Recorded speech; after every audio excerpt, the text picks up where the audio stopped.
Norway project ఏంటి madam? ఈ research అంతా చేస్తున్నప్పుడు రిటైర్ అయిపోయిన తర్వాత నాకొక ఇండస్ట్రీ కన్సల్టేషన్ ఆపర్చునిటీ దొరికింది. ఎందుకంటే ప్రోటీన్ మీద నేను చేశాను వర్క్ కాబట్టి.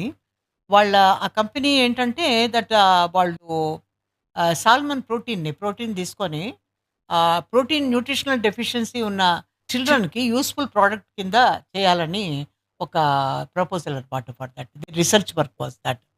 So, it was a Norwegian company. So, దానికి నేను వాళ్ళకి అడ్వైస్ చేసి బిస్కెట్స్ కిందాను, తర్వాతనేమో డ్రింక్ కిందాను తయారు చేసి క్లినికల్ ట్రయల్స్‌కి హెల్ప్ చేశారు. So, the product was very well received and they have later on sold అనమాట అదిని. అంటే బిస్కెట్స్‌లో ఆ సర్టెన్ ప్రోటీన్ ఉంటది.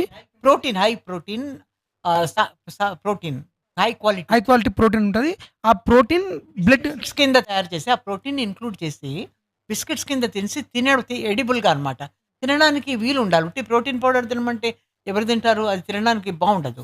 సో, పిల్లలు ముఖ్యంగా వాళ్ళకి nutritional anaemias, nutritional deficiency, under nourished children ఉంటారు చూడు. వాళ్ళకి ఇది ఈజీ లో కాస్ట్ అండ్ హై ఎఫెక్టివ్